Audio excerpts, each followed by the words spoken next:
Ankalaev might have outsmarted the house. And the house always wins. But hear me out. First off, Ankalaev's effort to promote his last fight with Pierre. His effort gets an A. He largely resigned that effort to 280 characters or less on a social media platform formerly known as Twitter, currently known as X. So, it was still good work though. And some people were even accusing it was Ali, and either way it happened.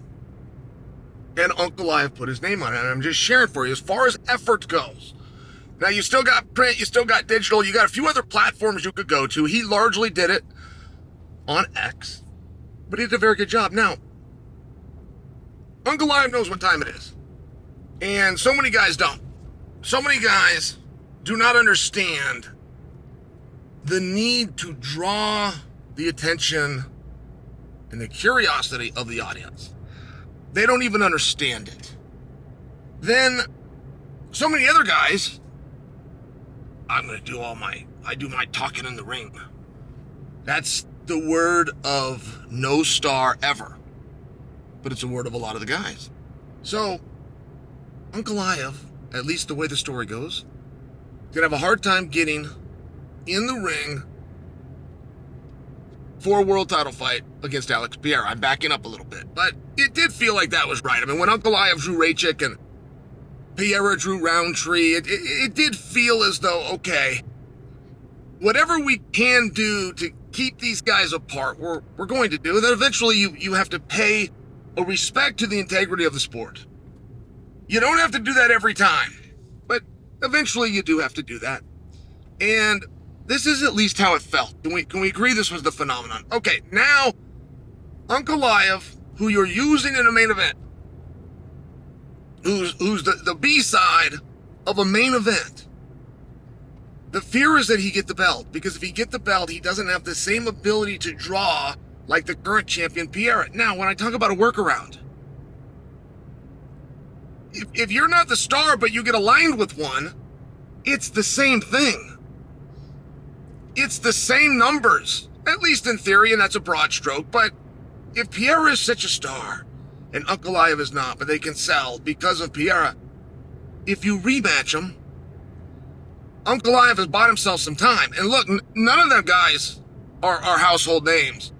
Until they are, I mean, it might surprise you, but Merab Dvalishvili is in such high demand right now, that guy can barely even move around town.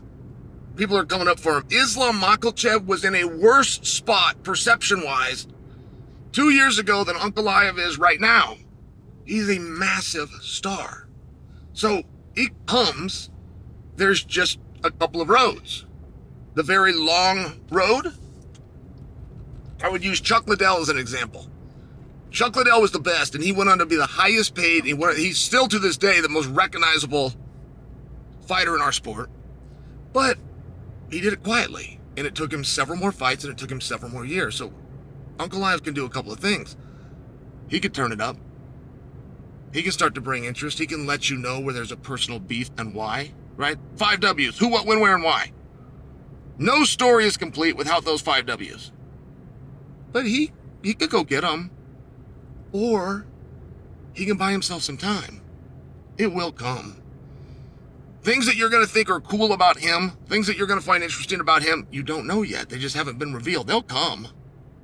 So as he's trying to buy himself some time, he realigns himself with Pierre, and he's staying on it. Like Ankalaev, prior to the championship, Ankalaev as a contender did a really good job. Ankalaev on fight night, now you're talking about a physicality, not a mentality. You're sticking to a game plan. Did a really good job. Ankalaev as champion, even if it's only been 4 days, he's doing a very good job. He's still trolling. He's still out there, and he's realigning himself with Pereira. It is really an interesting concept. If Ankalaev can't draw, but he can get himself on the docket with the top draw, everything's even.